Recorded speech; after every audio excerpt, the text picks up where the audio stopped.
ओडिशा की पवित्र धरती पर भुवनेश्वर में स्थित लिंगराज टेम्पल केवल एक मंदिर नहीं है, ये शिव और शक्ति का जीवित संगम है। कहा जाता है कि यहाँ भगवान शिव स्वयं किसी राजा द्वारा लाए नहीं गए, बल्कि इस स्थान की ऊर्जा ने स्वयं शिव को आकर्षित किया। प्राचीन कथाओं के अनुसार इस क्षेत्र को एकम्र क्षेत्र कहा जाता था, जहां धरती की चेतना इतनी शक्तिशाली थी कि ऋषियों ने यहां एक दिव्य कंपन महसूस किया और उसी कंपन के केंद्र में स्वयंभू शिवलिंग प्रकट हुआ। यहीं से शिव का नाम पड़ा लिंगराज, यानी लिंग यानी सृष्टि का मूल बीज, और राज यानी राजा, अर्थात सृष्टि के मूल तत्व के राजा।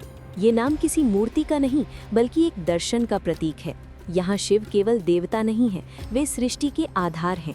इस मंदिर की सबसे अनोखी बात यह है कि यहाँ शिव अकेले नहीं पूजे जाते, यहाँ वे हरा गौरी के रूप में पूजे जाते हैं, यानी शिव और पार्वती एक ही चेतना में समाहित हैं।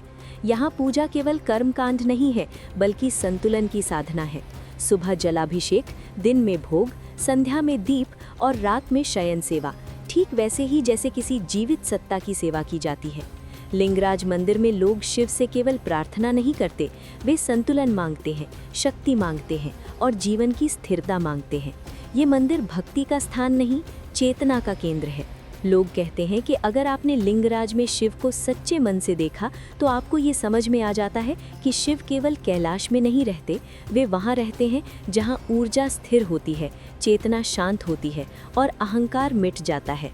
लिंगराज केवल एक नाम नहीं है, ये एक रहस्य है, एक दर्शन है और एक जीवित प्रमाण है कि भारत में मंदिर केवल इमारतें नहीं हैं, वे ऊर्जा क्षेत्र हैं जो आज भी जीवित हैं।